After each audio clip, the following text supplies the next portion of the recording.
Hello and welcome to another episode of New World to Go. I'm your host Redbird, and with me is BDLG. Bordy, 2 weeks in a row, dude. See, or I mean, every other. We did 2 episodes in a row on time. Yeah, we did. We're getting better. Right, we're back on track. We got a lot to talk about today. Obviously, we are less than a week away from the launch of the first expansion to New World. I'm about to say the wrong name. Rise of the Angry Earth. Why do I always want to call it Elysium Wilds? I guess that's the zone name, but Rise of the Angry Earth is coming October 3rd. Today is the 29th of September if you're listening live. If not, then it'll probably be like September 30th-ish, maybe October 1st. Either way, October 3rd, it will be Tuesday. The game will launch. We have a lot to talk about the launch. As well as like the hype surrounding it. We have a main topic of this week of a interview that Scott Lane did with Massively OP. Is that right? Or was it MMORPG.com? I have it pulled up here. It was Massively OP. Massively OP. Okay. So we got a lot to talk about. Very interesting conversation he had with that particular editorial group. So we'll break down all the information that Scott said as well. All right, guys, or Bordy, you ready to hop in here? You want to share anything about your life? How's your life going? How has your day been, dude? Great. Everything's great. Everything's great. Okay, on to the news. Call of the Wild announcement. Call of the Wilds, Bordy, is coming to New World, just like Return to Eternum, except way different because this time a bunch of Twitch content creators are going to be showcasing the different features of the new expansion separately and different. My hyperlink isn't working here. Bordy, help me out. Okay, there we go. So basically, starting October 3rd, you will be able to go to Twitch, earn specific drops from the expansion or for the expansion or for New World. Tuesday is Mount Racing. Wednesday is Flail Build Bonanza. Thursday, that is October 5th, you'll have the Elysium Wild Tour. Friday is the Savage Divide runs. Saturday, the 10th, this is kind of strange, it's leaking into the weekend. October 7th is Territory Takedown. And then Sunday to Tuesday is the Creator Choice BDLG, a.k.a. whatever Asmongold wants to do when he looks at his email and finds out that New World wants to pay him to play the game. Bordy, you're in the event. Tell us a little bit about it. I am. I think you are too. I am going to be doing a segment on the 6th. I think it's the 6th anyway, for the Savage Divide. So we'll be doing a lot of Savage Divide runs. I'm hoping before the 6th I can at least get some like high enough gear score from drops, etc., from playing the game. And I should be able to run some mutated versions. So that should be fun. So we'll be doing a bunch of Savage Divide. I'm a little sad though because the weapon that I'm going for, the build that I'm shooting for is a butcher build with a sword, and unfortunately that comes out of Dynasty, and I have no idea when it's going to be mutated. So yeah, that is a little bit Yeah, it would have been great if I would have got really lucky and that sword would have dropped from the Savage Divide and I would have got it during the segment, but it's okay. But that's what I'll be doing. It should be fun. I'm looking forward to it, man. What segment is yours? I forgot. I am a Flail Build Bonanza boy. So I'll be doing Flail builds on stream. I've been working on a couple already, so we're good. We're good to go, dude. It should be fun. It is bittersweet that they didn't do something like Return to Eternum this time around, I think, but understandable. I mean, that the Return to Eternum event took a lot of work on the side of like AGS and Leviacor, who works with them to put on these awesome events, and like this is, you know what I mean, this is probably a little bit easier to like manage and get done. So it is interesting that they chose to go a different path for this expansion. But featured streamers here is Anthony Capong, Baggins TV, good to see him there. Bajira, BDLG, Danny, Grims, Cat Conti, King Gathalion, Redbird, Sacreal, Shroud, Smashley, Streamer Hal, Tally, ya boy Willie, and Zoltan, and then more. It says dot and more. So we'll see who the people that are still coming now. I don't think they've released anything like that, right? I don't think so. I haven't seen anything about it. No. So yeah. I don't know who the and more is. I'm not sure. Yeah. I don't know either. Basically, here's the breakdown, and I heard something when I was watching your stream earlier that they've clarified about this, but so you will need to watch the particular, like the event streamers. As of right now, you need to watch the event streamers on day 1, 2, 3, 4, and 5. You will need, and this is a lot of hours, Bordy, a little bit concerning. Or no, it says total hours. So how do you read this? I think maybe like throughout the entire event. Yeah. So drops are going to be available through the 10th. Yes. So you'll have through the 10th. You just need to watch 14 total hours through the duration. Just of the a qualifying streamer, right? Yeah. Yeah. So day 1, you watch Call of the Wild's the streams, and you will get a flail, a mount attachment skin, and a moss-clad helmet, and that is 4 total hours watched throughout the event. See that this is why it is a little bit confusing to me, because it says day 1, dude. So day 1, I believe you have to log in on Twitch on day 1 and watch somebody for 4 hours to get this drop. No, I don't think so. I think that's just whenever. No, I think that's whenever the drop unlocks. And same way with day 2, day 3, day 4. I think those are just unlocking on those days. Otherwise, it doesn't make sense to continue the drops to the 10th, because why would you have the drops extend to the 10th? So I think you can watch like the 9th and the 10th. You just have to watch a total of 14 hours after day 5, and you'll be able to get every drop. Okay, yeah. So yeah, that makes sense. So day 5, you could watch 14 hours of Twitch. Yeah, but here's the thing, dude, is I don't know if there'll be sponsored streams on day 5 for that long. You know what I mean? I don't know how it's laid out. So just start early would be my recommendation, right? There's a form that other creators can fill out right now that you can get drops for. Okay. And I'm sure that a whole lot of people will be filling that out to get drops. So I would imagine it's not going to be hard to find drops. That's what I was going to clarify, is like it has recently been clarified that you can watch any streamer that fills out the form that is eligible for the drop. So hopefully, I mean, I would still let's not wait till the last day, potentially. Just in case, if you really want these things, try to log in occasionally to make sure you get your drops, because that 14 hours is a significant amount of time to like make sure you're at your computer and you don't get raided into someone who doesn't have drops or something like that. You know what I mean? If you haven't, that's just the clarification, is that other people will be able to apply for the drops. So if you're a streamer, a New World streamer, and you want to make sure you have drops, make sure that you apply for this, right? Right. Okay. Rise of the Angry Earth Returning Players Guide. They did something like this with the Brimstone launch. They did it again. A lot of dope New World content creators took the time to put some recommendations for new and returning players for Rise of the Angry Earth. A ton of people like... who else was in? Jay Audley was in there, right? Yeah, Jay. Yeah. Jay, our friend of the podcast. I think Baggins, Aeroly, a lot of different people submitted some recommendations. So go check that out as well. And then obviously on studioloot.com, Bordy, we'll have tons of new and returning player guides there as well. You can check NWDB. They have all the items up from the beta or from the PTR still up there, and you can look at those as well. But tons of different new stuff coming to the game, and you can check all that stuff out if you're a returning player who haven't played the game in a while. That's good to get kind of up to date on the new system changes. Any other news you can think of, Bordy? I don't think so. I think that's about all the news since last episode, anyway. Yep. All right. Well, this is the final bit of news, and it's our main topic. The Scott Lane interview with Massively OP.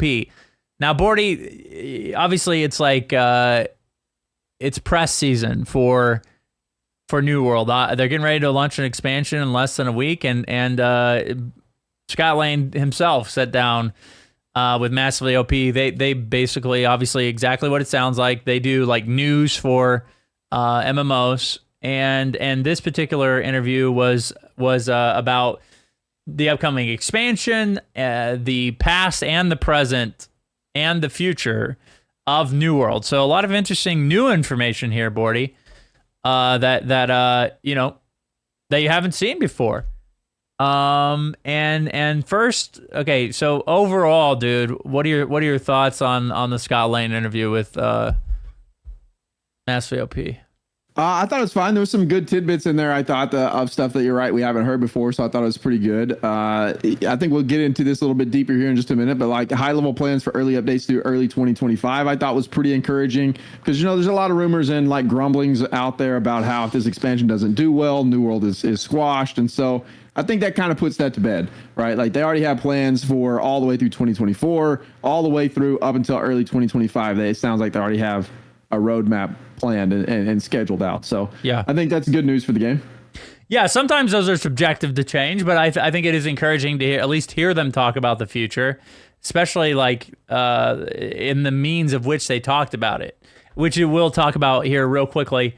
First, okay, here's the thing. This is ironic or interesting to me. I think a lot of people, when they hear elite chess runs, you immediately like divide the community. Like I hate them or I love them, right? And Scott Lane, he's a lover of elite chess runs. He mentions in the interview that one of his key moments, like seeing Shroud use a musket, is him and his friend waiting for an elite chess run to start, and then seeing the mounds of people running up to completely demolish all of the group content that is Shattered Mountain. So it's pretty. It's just funny, man. I love hearing. I love Scott. Number one, you know what I mean. He's just someone that me and you had a little bit of time or a little bit of chance to spend time with him, and he's just like, I don't know, man. Every time I read these interviews, I just imagine him saying it. And it's just comical to me. I have no idea why. I laugh about basically anything that's inappropriate or funny. But anyways, Scott Lane loves elite chess runs. Bordy, do you like elite chess runs like Scott Lane? And if not, why do you hate Scott Lane personally? I mean, that's kind of a loaded question, bro. Yeah, cool. I am very neutral on elite chess runs. Like, I don't mind going on them as long as I know that there's a reason for me to go on them. But they get really stale after a little while. So it's like, what do you know?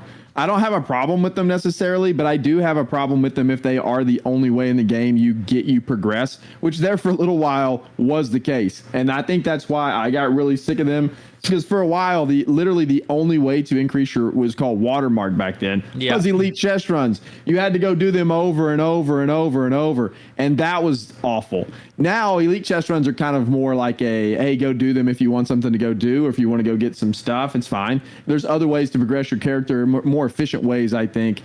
So especially with the removal of expertise coming in, which you will no longer have to really worry about doing it. You can go get good items, but it's not going to be a forced piece of content. So I'm fine with them being in the game.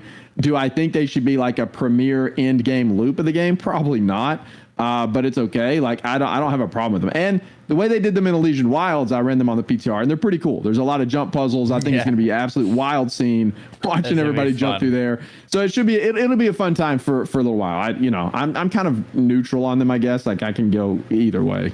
Yeah, well, so like here's the deal. Like early on in the game when we were running our company, it was a blast going up there with like 20, 30 of the homies and then trying to see who could kill each other by pulling the bomb guys on each other. Those are memories I'll always have of New World. But I will agree with the tediousness of having to do them to get your expertise up. And also I will say there was like a certain, at least early on in Brimstone, feeling that that was like the premier content of the expand. It wasn't an expansion, but the patch, right? Brimstone essentially introduced more elite chess runs, and that was it, right? There was no other thing other than maybe like the story update and then one expedition, but primarily it was chess runs. So I agree with you from a premier PvE standpoint. I don't like that it would be like the premier way to do open world PvE, but I do think it is a really good supplemental feature of the game. Something that there's nothing else to do. Let's hop into Ebonscale and do a chess run, or let's let's go to the Elysian Wilds and and do a chest run. I think that's fine, right? I think it's a good feature, a very creative feature in that sense that not a lot of MMOs have, or I maybe can't think of any off the top of my head that have right now. And but I mean, like, obviously we talk about a lot. We need a little bit more formality, which we're going to talk a little bit later. They mentioned in the interview as well. So speaking of plans to the future, Scott Lane specific, and this is really interesting. This is a lot of speculation around this, I guess. Scott Lane mentioned that they have high level plans for updates in early 2025. So what does that mean to you, Bordy? High level. Yeah, I would hope it means high, like in-game content is what I hope, because everyone is always griping about in-game and New World, and I am too. I think in-game and New World is the problem at the moment, and so I hope that's what that means. I hope, I think there's a lot of stuff to do now for a casual player. It seems like after this update, I think it'll be even better. However, I think we're going to talk about that here in a little bit too, which is an interesting conversation all on its own, because they have been really pushing into like more hardcore content, and then we all know the in-game loop with territory control is what it is. It's very exclusive. So I hope that means high level updates means maybe a revamp for that, or just the addition of more in-game content, because New World, I think, really needs that. So that's what I hope. I don't know what that means though. Yeah, well, that's exact. It was very broad. I thought maybe like that's the next expansion to. That's the next time we should expect an expansion. Is the way that I read it. Yeah, which makes sense to me too. But yeah, I mean, like, it's interesting. At least they have, and like you were talking about earlier, at least they have plans for that. And I think obviously unless they already know the game is getting canceled, like, why wouldn't you plan for another expansion? But yeah, so it seems like they have something planned for 2025, which is exciting. Early 2025, but we'll obviously know more about that. Let's just skip down here, because the roadmap, another roadmap will be out early 2024 is what they said, Bordy. So pretty I think normal to think that we're probably not going to get a lot of big news and updates until the beginning of next year, given the fact that there's going to be a big expansion happening in a couple days. Yeah, I would assume so. It'll probably just be smaller updates. I was looking at the roadmap earlier for the winter, for quarter four, after this expansion, and there's really not a ton on there, right? Like there's some good stuff that could potentially shake up the game some, but nothing crazy, like nothing expansion worthy. So yeah, I think we're just in for some smaller updates, just like we've been getting new seasons and whatever, until maybe we get another bigger expansion. Yeah. Yep. I think it's pretty realistic. I'm excited to see it. I would be interested to see what they have in store for us as New World players for the next year, if we're not getting an expansion until another like big bolus of content until 2025. We'll see. Obviously, there has been I would say pretty significant content that's been added throughout the year from the what would be considered roadmap stuff. We got music. We got the seasonal events, right? We got season passes. What else? Just from like the basic, you know what I mean? The things that we've seen that aren't like expansion level, like Brimstone or Elysian Wilds. Yeah, I mean, somebody's saying like small update, bro, crossover PvP and dungeon queue is huge. I agree. Those things are huge. I think we're talking more about like additional content getting added to the game from now to then. Sure. Those things are massive. I 100% agree. Like, I think we'll talk about that too. Like the true dungeon finder that they mentioned. I think that's a huge update to the game that will be really healthy and really good for the future of New World, 100%. Without a doubt.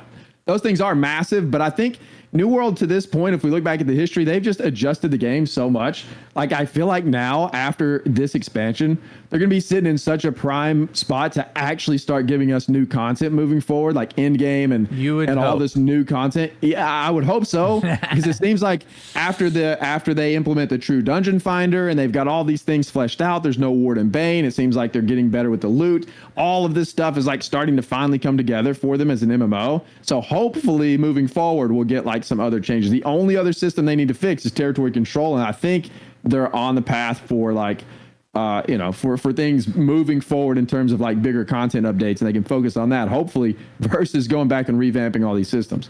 Yeah, and I think that's the overall theme of New World today, right? 2 years of development. People meme about it. We've been playing the beta.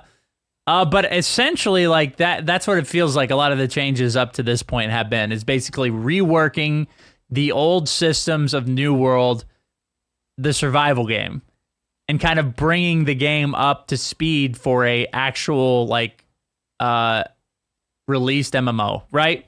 And that's kind of what it seems like the path has been thus far. And they're making a ton of different changes, like the group finder, like Arena, all of those other things. Arena was also something that was Arena was added in the Brimstone update.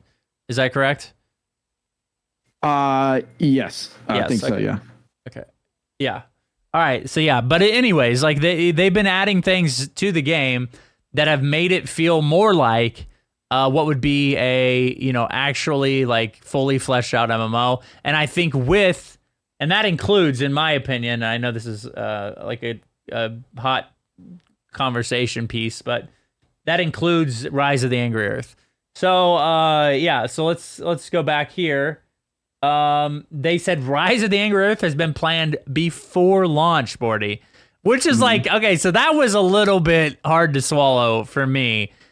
Because, and maybe they planned on, I think he has mentioned before that they planned on having like an extra piece of the map that this expansion was, but then they found out that over time First Light wasn't used at all. So then they said, well, why don't we just redo First Light? But like, it's like, you know what I mean? Some of the things like that say that this expansion was planned prior to launch, is a little bit interesting, right? Yeah, I mean, maybe they always had plans for like, maybe he's talking about more just like the story, the story, the story, and then mounts and kind of having an aesthetically like pleasing zone like Elysian Wilds, or an aesthetic looking zone, whatever. You know what I mean? A zone that looks like Elysian Wilds. Having something like that with all of the types of creatures, maybe that type of stuff was planned, but not all of the other intricacies that goes along with it, because surely they didn't just have it ready to go. There's no way. Right. It's like, we're gonna completely obliterate First Light from the jump. Yeah, I think that was probably made after the fact, and I'm sure they had like ideas of what they wanted, and that's probably I would assume that's what that means. Yeah. Okay. Yeah, I agree too, but it was just interesting. I too like. It could be taken in a really weird context. Yeah, sure. It just seemed like we've been planning on basically reworking all the gearing system before launch. It's like, well, why didn't you just launch with the mutations only having 3 levels? That would have definitely improved on player retention. Without a doubt. So it's like, it's kind of odd. But obviously, probably the story was planned, and then the features were just kind of developed over time. So, True Dungeon Finder, Bordy. This is an interesting one. Obviously, and this is the theme with a lot of New World's features. Currently, to get into a mutation level 10, you have to link your entire gear set to some random person who will then judge if you're worthy of running the mutation. They're trying to get away from that in a big way, because it seems like there's going to be a cross-server way to queue up for dungeons, Bordy. A true dungeon finder. Obviously, this is going to be huge as far as impactfulness of a community and the overall experience of mutations and dungeons alike, expeditions rather. What do you think about the I mean, this is concrete. Scott said it himself. There will be a dungeon finder coming to New World. I think it's great for the overall health of the game. I really do. I mean, you can use it if you want. You don't have to use it if you don't want to. This is for people who just can't find groups and they need a way to group. I mean, I think it's a great way for those people. I don't see any downside to having it in the game at all, because if you still want to vet people to be in your group, you can still do that. You can still form your own groups if you want. Or you can just jump in and find a group quickly through the True Dungeon Finder. I think it's excellent. I hope this comes along with or after a cross-server expeditions, though.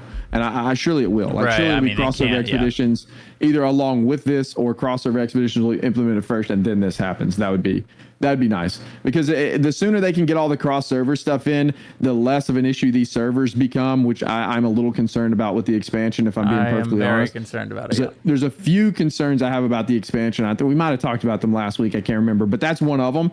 And we'll see how it goes. But overall, the True Dungeon Finder, I don't see it as anything but a positive for the game. I don't see how it can be construed as a negative thing. So I think it'd be great. I think it'd be really good for player retention. I think it's good. Yeah, I agree. One of the things that so this was like what a lot of people considered to be like the fall of World of Warcraft was making the game just like a queue finder, right? That is the only I think overall concern with going in this direction, because a lot of that World of Warcraft, all the social aspects of the game were kind of lost in the game becoming you go to your menu and queue up for a dungeon or a raid finder or a arena, or you know what I mean? And then you're just not really the game becomes less social. But New World already has the on server queue, on server queue up anywhere and get in. So to me, this just makes it better. So yeah, I agree with you. I think it's going to be really good for the game. Obviously increases the pool exponentially of people that you can run expeditions with, which, as of right now, and this is partly because I think there's 10 levels of the expeditions. It makes it really hard to find someone that's particularly looking for the dungeon and the level of mutation that you're wanting to do. With only 3 levels, it should be a lot better. And the fact that we're running the same expeditions over and over and over again, which not going to change necessarily, but at least there's now a better way to find people to run those expeditions if you want to. So okay, this is really cool because a lot of people maybe don't know this, prior to covering New World, you and I covered Elder Scrolls Online. And they mentioned something that kind of brought me back to those days. Soul Trials. Solo content that has been part of the seasonal event, Bordy, that you kind of go in and you fight a challenging boss or a challenging event solo. And the guy from Massively OP mentioned, is this something you're considering to add to the game, as a feature? What are your thoughts of solo trials or things that that players can do on a solo basis, like a high level PvE event that can be participated in by yourself? I'm fine with that. A lot of people don't like that stuff in MMOs because it's an MMO, but I get it. It's supposed to be a social experience, but there are a lot of people who enjoy playing games like this solo, and it's a way to test your individual skills in PvE if you want to go that route. And I always had a good time testing my ability in ESO whenever I started playing that game. I was trying to finish up those arenas. I think it was called Maelstrom Arena at the time. That's the one that I was doing. And it was a good feeling whenever you finished it because it's supposed to be hard content. And it was fun. I have zero problem with them adding that stuff in the game. I think, as a matter of fact, that stuff helps, and I think it could be a great addition to the game. I don't. Again, it's kind of like the group finder. I don't see necessarily a negative to adding it. I like it. I'm all for them adding that stuff. I think it'd be fun content to do. Yeah, I have one request before they work on new features like that, and is to go back and fix the wars and the invasions. Those are to me, we keep talking about them redoing the game from the ground up, right? Working on it over and over and over. And improving on the systems to make it more feel like an MMO. Those are the last 2 glaring issues with the game, I think. So I would like to see them fix those over the next year. Maybe just focus on territory control and invasions, making them we've talked often on the show, invasion would be cool if your actual settlement just started, all the territory shut down, all the crafting stations shut down, and you actually became invaded. Do something like that. You know what I mean? That would be sick. I would prefer them to fix those systems and then add a solo or more PvE or whatever. But yeah, it's hard for me to sit here and think that they won't ever do anything for it. But I do lose faith a little bit after every update, thinking that it's going to get fixed and then nothing happens. But I feel like that they have to at this point, because whenever you look around at the general sentiment of New World, especially like, I don't know, on Reddit, on the Discord, all these places, I have seen that conversation come up a whole lot more. And it's because like more people are beginning to get into the game. And I think a lot more people will join after the expansion. And I think that conversation is just going to continuously come up and come up and come up. And they've done an excellent job of listening to the player base up to this point. The removal of Ward, the removal of Bane, the removal of Resilience, squishing down the expedition levels, the way gear drops, getting rid of Umbrals, all these things they've been listening to players for. And so it'd be hard. It's hard for me to think that they're not seeing all that feedback and not working on something. I just have maybe that's just me huffing copium, or maybe that's just me like copium. Really wishing hopium. Yeah, whatever it is. But man, I have, felt that. I mean, it's no secret how I feel about it. It's a terrible system. And I really do honestly feel like if they fixed that along with all these other changes, they would have a super solid MMO. Can you imagine them fixing that, making it really fun, and then also having all cross server like activities, so that there's really no reason that would fix the server problem. That would fix pretty much all the big issues in the game fixed. So I think they'll do that over the course of the next year or two, I hope. And then I think the game will be banger, dude. I really do. To me, that's the only way that these small servers will shine is to make almost all the other like frustrating points of friction for players cross server. But then you still keep like the invasion war system that just happens like on your particular server or shard or whatever they become, right? But then OPR arenas, expeditions, or the mutation systems should all be like cross server, right? Because those are that's where all the friction comes in. Kind of back from early days in the game, that was like where like I think they lost a lot of players. Was like, oh yo, my server's dying, like the game sucks. Like, well, yeah, it's an MMO.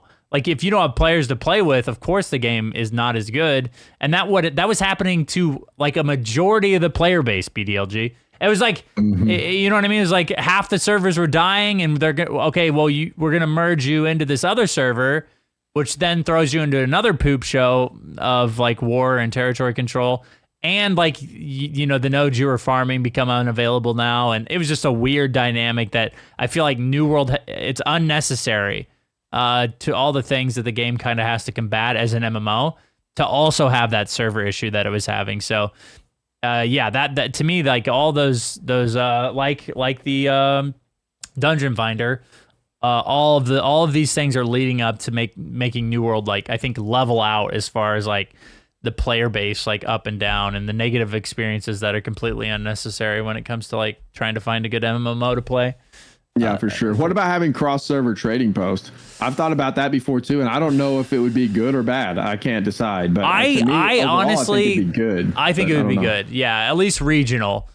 You know what I mean? Like US East, US West, EU. Like, yeah, I think so. I think that would. I think that's how the crossover stuff works, anyways, just regional. Because like it's supply and demand, and like that would still. I mean, like honestly, it's tough because the people on the smaller servers could still farm and make money. That was another problem though, was like even though you were on a smaller server that was dying, you could farm your heart out, but literally no one was buying anything. So you were just planning on farming to be merged into another server. So that would kind of, I guess, relief that like issue like long term, right? So even if your server is dying, you could still farm the TP because you're getting all the material.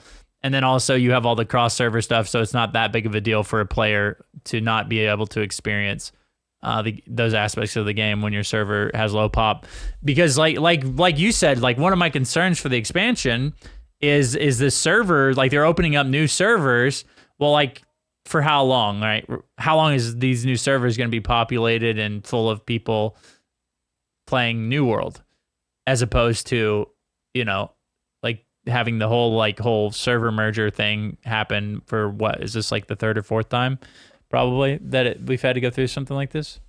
Yeah.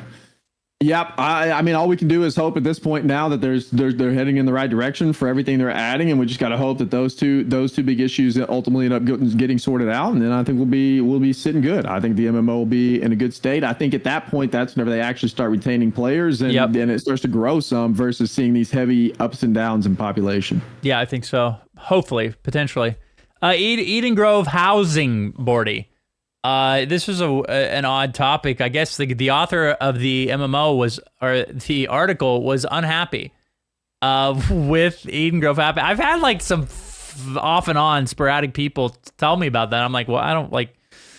I actually was a fan of how they did how Eden Grove looks and feels. But yeah, so like I don't know if you want to make a comment on the Eden Grove housing again. I think we talked about this last time, but. We did, and I don't really have a problem with it. I mean, I can understand people feel like it's a little bit plain. There's not enough foliage to fit the scenery and all of those things. And apparently the guy that was interviewing thought the same thing. I didn't have a really big problem with it, and maybe at some point later they'll add some other stuff to it. But I was fine with it. I don't know, man. It just didn't really. That's one of the things that, like, I just feel like that's. I don't know, maybe nitpicking at this point with all the other stuff that they're fixing and all the other stuff they need to fix. Yeah, I agree. Tier 5 houses, Bordy. They did not deny the fact that they would add them in the future, but it doesn't seem like they have like any immediate plans to add these tier. Has your chat yet convinced you that those massive buildings are eventually a house coming? Like I've been convinced of that at least one time, and it's never happened. So now I don't believe it anymore. I think that's what they're talking about with the tier 5 house. Yeah, that's what I mean. Those big buildings, that are unused. Yeah, I mean, people want to speculate that they are, and they should be at some point, bro. Like, I don't know why.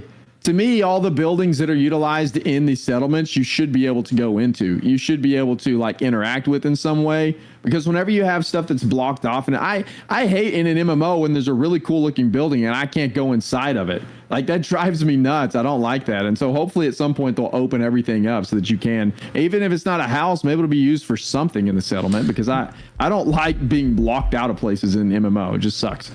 It's just frustrating me. It's like, that looks like a cool building. There's a door and I can't go in it. It's like, well, what is this for? I don't know. It just bothers me. They're making illegal Azoth crystal stuff in there. They're cooking some stuff in there, dude. Yeah, dude. Maybe one day it'll just explode and then you won't have to worry about navigating in there anymore. But the thing is, dude, is like, okay, so I really want company housing. So I hope that those buildings are just like that. That'd be cool. I would take that maybe even over tier 5 housing. That would be awesome. Yeah. I would love that. So that's something I would love to see. More company support coming up, maybe on the roadmap for 2024. Okay, swimming. I'm kind of tired of talking about the swimming, but like he brought it up in the interview, and he said, before too long, we'll get to it before too long. No immediate plans, but we'll get to it. It's been 2 years, Scott. If we can't swim in 2 years, how long is too long? I feel like we're there. Like, who cares about swimming anymore? Unless there's naval content. You know what I mean? Like, I hate water zones. Too. It's like, I don't really care about the swimming. But the whole reason they've talked about this before, like the whole reason they didn't add swimming was the open world PvP. They didn't want people just running through, like swimming through the water. They wanted these choke points where you had to like fight around them and whatever, which is fine. Like I don't know, man. Swimming to me is not, I don't know. It's just not a big deal. I don't get hung up on it. It's like if they add it, great. If they don't add it, then I don't care. It doesn't really affect my gameplay that much. I don't really care about it. At this point, I could care a lot less than I do about or I couldn't care less, I guess is the thing about swimming. Unless they do like naval content, which again, this is the first big expansion. We got land mounts. Probably gonna have to wait a while before we get water mounts, right? Like ships and stuff. Yeah. Obviously, the game lends itself very well to that, but maybe for a while, dude. Black Desert Online, man. I just think about me and you when we used to stream it. Didn't that guy take us out on the big fishing boat together or something? Yeah, that was crazy. That's just dope. That was pretty cool. So I'd love to see something like that. Exploring about that. Yeah, that was a lot of fun. But yeah, so like that'd be cool. Something like that when New World would be sick eventually, like long term, hopefully. Maybe that was the high level plans, dude. Is naval content, but maybe you never know. So alt support. No plans for further alt support. How do you feel about this?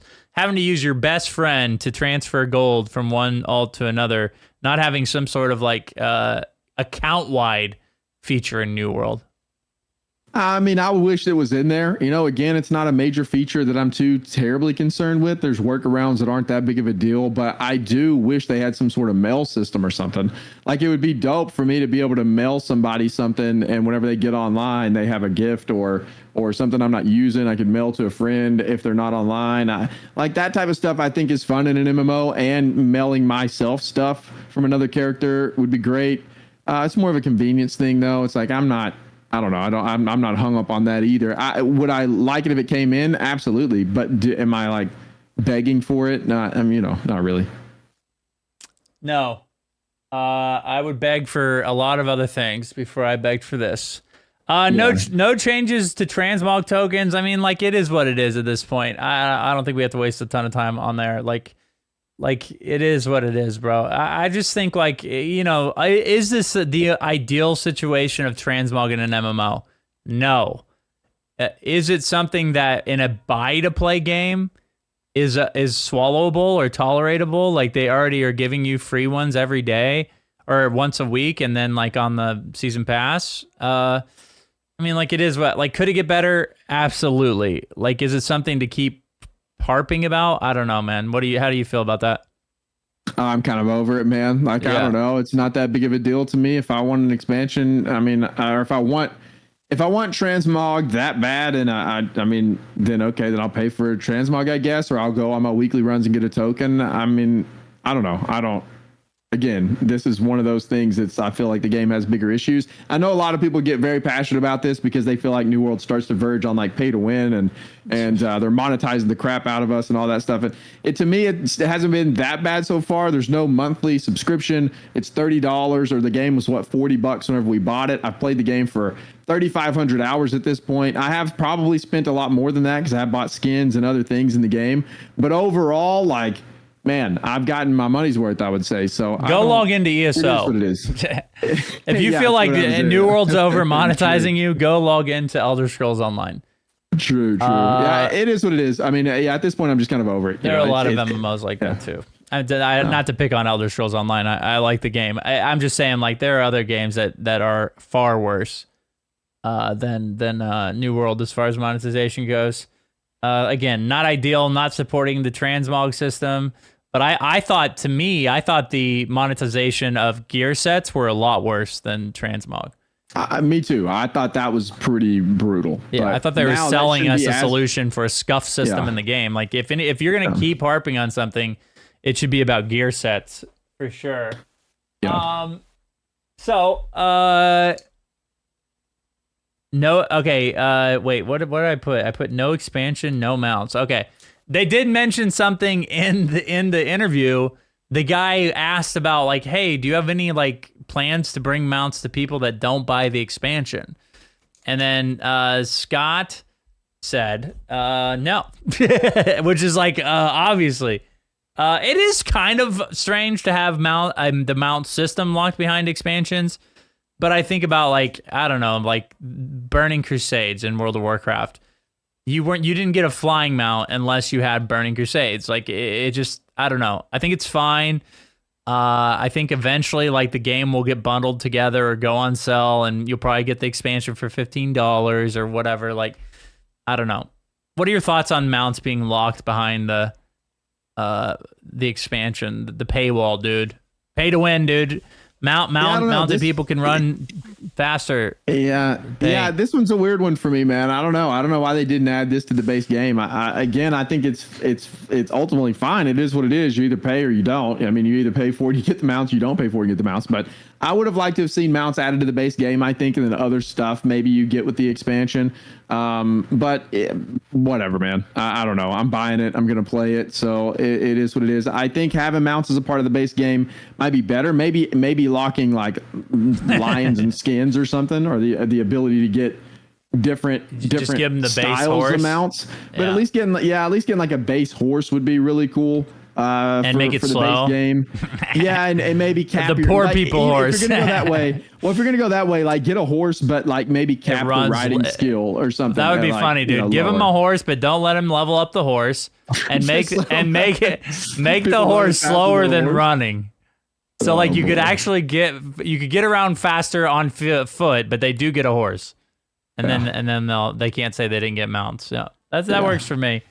Well, I think there would have been better ways to do it at the end of the day. Yeah, I think they could have offered mounts on the base game, and I think they probably should have. That's kind of my take here, but maybe not have given full access to it or something. But it is what it is. I mean, what do you do now? So, but again, like if we're going to be really particular about it, I think New World's $40, which is $20 less than most, like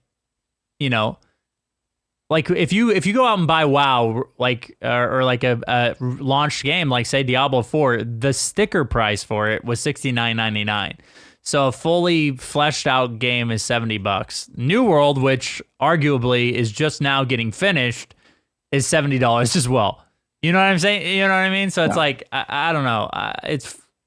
And it will go on sale eventually, I think too. So yeah, I don't know, man. I don't know. I agree. I'm not ideal, but again, like I also understand the other side of the coin where it's like, well, it's $30. Like we've only now charged you $70 for the actual game. So great time for lapsed players to come back, Bordy. What do you think about that? What are your thoughts on people that are returning to the game? Do you think coming back and paying another $30 is now's a good time to go ahead and bite the bullet and get back in the New World? I mean, I think so. If you enjoyed the game and you own the base game, I would say yes. Like if you didn't like Ward and Bane and a lot of the systems that are getting changed and that's why you left, then sure, come give it another shot. Now, is it worth $30 for you to come back? I don't know. It depends on how much you enjoyed the game and what parts of the game you just didn't like. You know what I mean? Like, I personally think it's fine. I think $30 is $30. $30 is not that much money. I mean, I know everybody's value is different. Everybody has a little bit different financial situation. So for some people, $30 is a lot of money.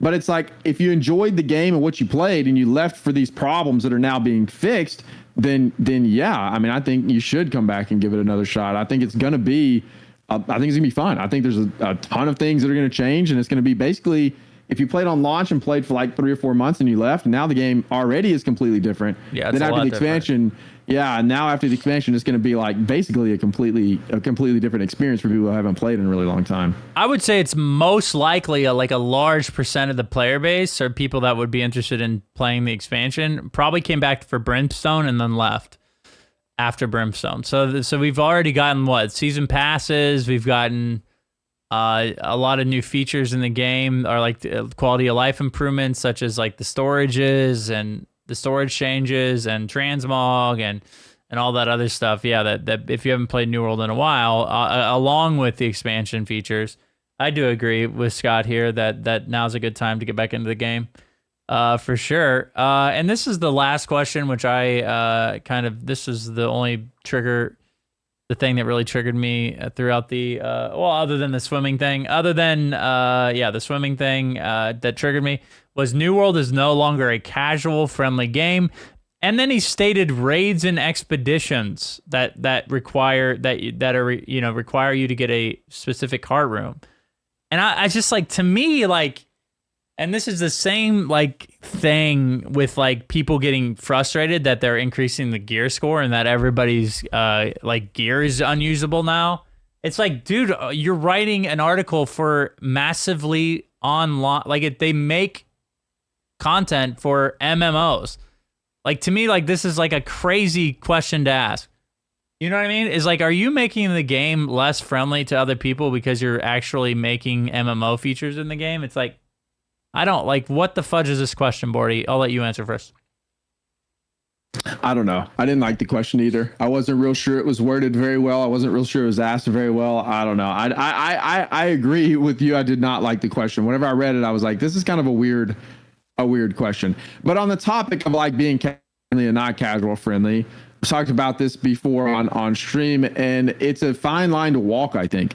I think to please both sides of both parties, people that play the game very hardcore and people that play the game casually, it's a fine line to walk. But I always go back to the key word of accessibility. I think you just have to make your content accessible. And to me, raids and mutations are accessible. The problem in New World is that they are gated by players, but they will be more accessible whenever you have a true dungeon finder. So I think that's one of the reasons why the true dungeon finder is going to be excellent in the game, is because it's going to give you more accessibility, which to me is key for an MMO. Now, should you have to work to enjoy the in-game content? Yes. I think there should be a level of like, you need to get to X gear score and have X gear to be able to do this content. I think those are fine. That gives players a goal to work towards. You work towards it, you get it, and then you can then participate in the content.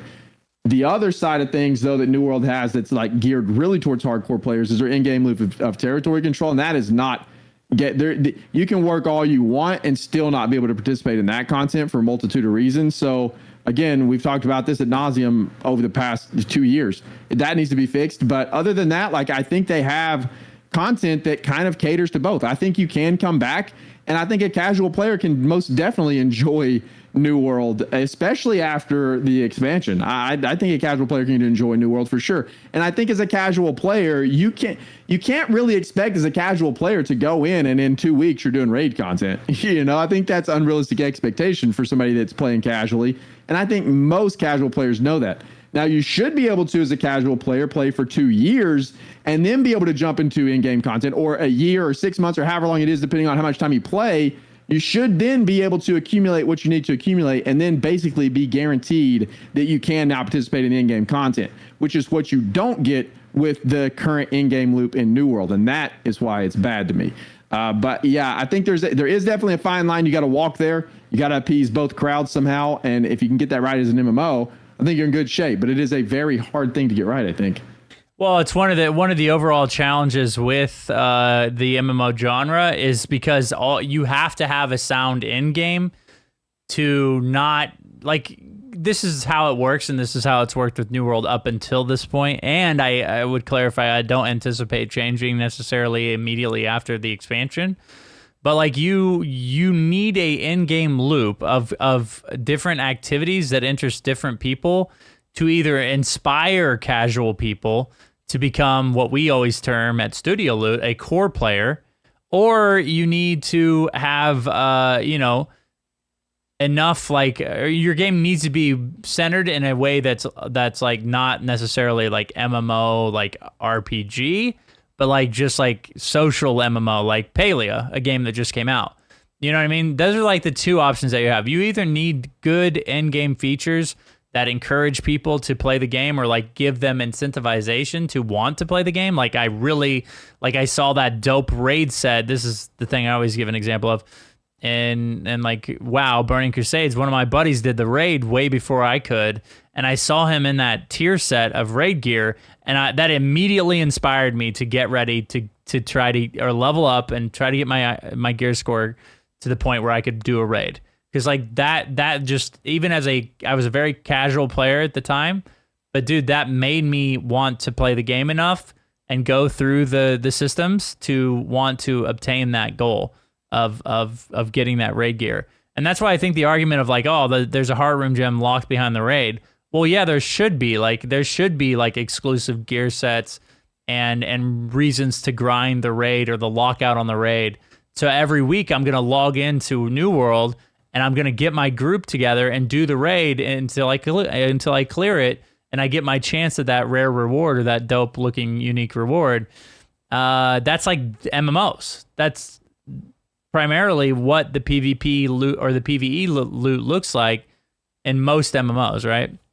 And so, like, to me, I think the game needs that. Like, it's fine to have things like elite chest runs for casual players and gathering and crafting. New World has very good, I would say, if not like genre defining, crafting, gathering, refining, like elite chest runs, which is like open world PvE content. That stuff is cool and really good for casual players.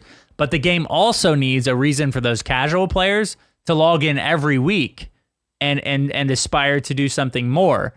And that's where like New World fails, I think, is like And to your point, like, what are they going to inspire to do? Is like get into an invasion, or like, you know what I mean? Like, it's just not there. Or like go to the worm raid, and then get gear that's worse than they have to actually do the raid. Like, that doesn't make any sense.